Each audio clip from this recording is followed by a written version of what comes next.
इसी योग माया के प्रभाव से ही जीव अपना काम करते हैं। अपने वास्तविक अस्तित्व को भूलकर वह भ्रम में पड़े रहते हैं। जो देवता और ऋषि मुनि इस माया के चक्कर में नहीं पड़ते हैं, वह केवल भगवान विष्णु का ही ध्यान करते हैं, उन्हीं की पूजा करते हैं, उन्हीं की आराधना करते हैं और हमेशा उन्हीं का ध्यान करते हैं। ऐसे केवल भगवान शंकर हैं जो किसी भी माया, मोह माया या योग माया से प्रभावित नहीं होते हैं और वह हमेशा भगवान विष्णु की आराधना और उनका ही ध्यान करते रहते हैं। यह योग माया ही है जो अपने विभिन्न स्वरूपों में समय समय पर अपना रूप दिखाती रहती है। कभी वह मां जगदम्बा बन जाती है तो कभी महाकाली, कभी महामाया का स्वरूप धारण कर लेती है। योग माया के प्रभाव से ही व्यक्ति विषयों के चक्कर में पड़े रहते हैं। कुछ प्राणी दिन में नहीं दिखते हैं और दूसरे कुछ रात में नहीं दिखते हैं। कुछ जीव ऐसे भी होते हैं जो दिन और रात में भी बराबर दिखते हैं। इन्हीं योग माया के प्रभाव से प्राणियों का जीवन मोह से ग्रस्त हो जाता है। वे इस मोह से बाहर निकलने का प्रयास भी नहीं करते हैं। भगवती महामाया अच्छे अच्छे ज्ञानियों को भी मोह में डाल देती है। वही भगवती देवी महामाया संपूर्ण जगत की सृष्टि करने में भगवान ब्रह्मा की सहायता करती है।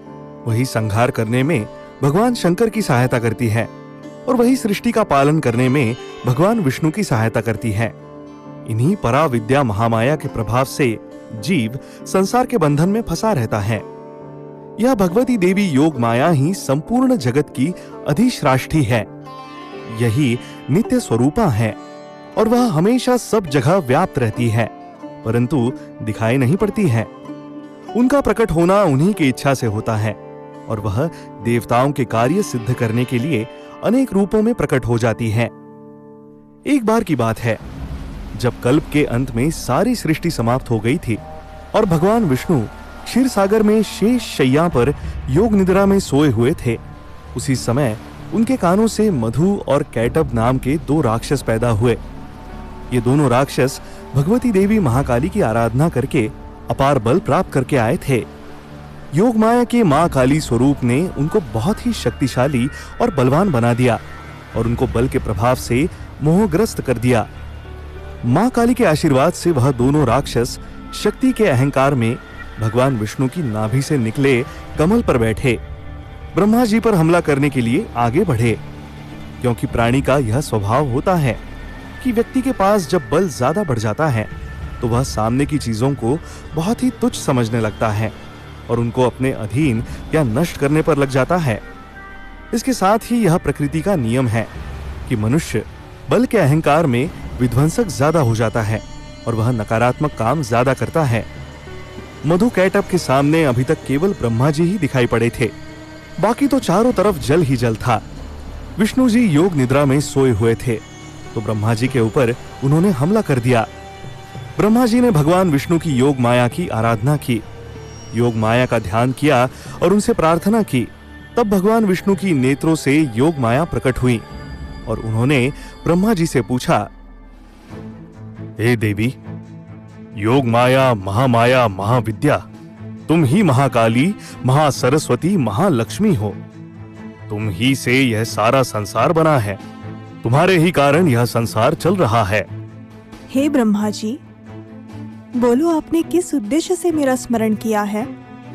मैं आपकी क्या सहायता कर सकती हूँ? हे माँ, इस समय भगवान विष्णु गहरी योग निद्रा में सोए हुए हैं। उनको आपने ही अपनी माया से ग्रसित किया हुआ है, जिसके कारण यह 2 राक्षस उनके कानों से उत्पन्न हुए हैं और यह हमको मारने के उद्देश्य से हमारी तरफ बढ़ते चले आ रहे हैं। इनसे हमारी रक्षा करने के लिए आप भगवान विष्णु की योग निद्रा को भंग करें, जिससे कि वह इन दोनों राक्षसों का अंत कर सके और हम पुनः सृष्टि की रचना करने में सफल हो सके।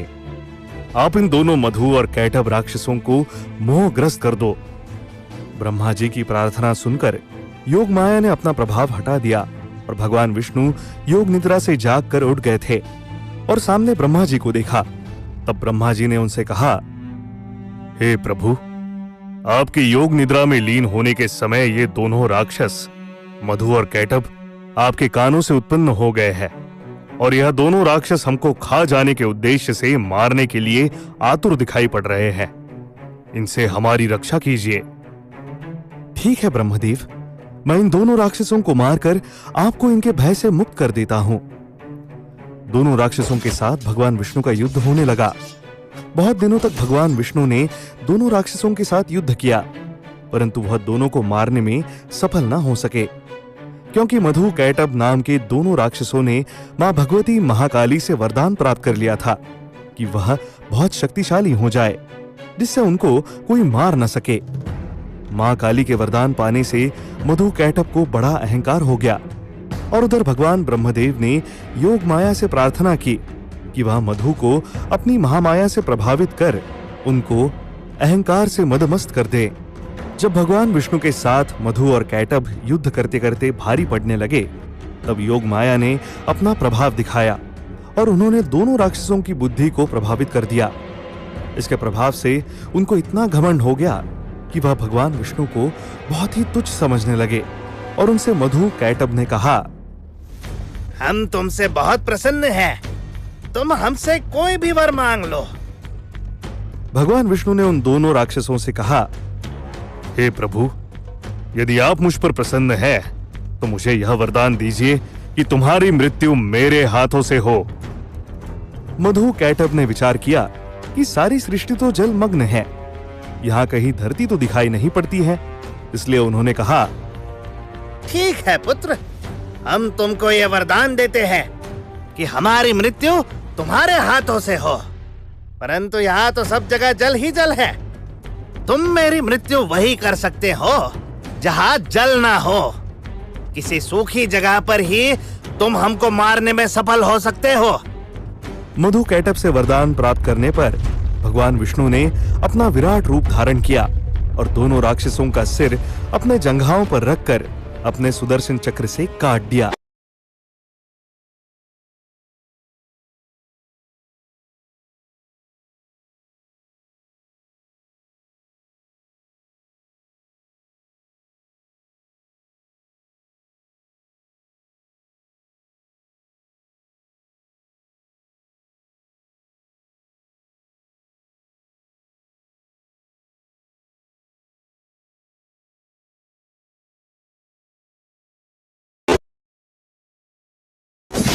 इस प्रकार योग माया के प्रभाव से मां काली ने सूखी जगह पर ही तुम हमको मारने में सफल हो सकते हो। मधु कैटभ से वरदान प्राप्त करने पर भगवान विष्णु ने अपना विराट रूप धारण किया और दोनों राक्षसों का सिर अपने जंघाओं पर रखकर अपने सुदर्शन चक्र से काट दिया। इस प्रकार योग माया के प्रभाव से मां काली ने भगवान विष्णु के हाथों मधु कैटभ नाम के राक्षसों का नाश कर दिया। मधु कैटभ राक्षसों के नाश के बाद ब्रह्मा जी ने राहत की सांस ली। फिर उन्होंने विष्णु भगवान से प्रार्थना की कि वह ब्रह्मा जी को सृष्टि की रचना करने के लिए सहायता करने के लिए अपनी योग माया की शक्तियों को प्रदान करे, और शंकर भगवान से आदि शक्ति मां जगदम्बा से सहायता करने के लिए अनुरोध किया।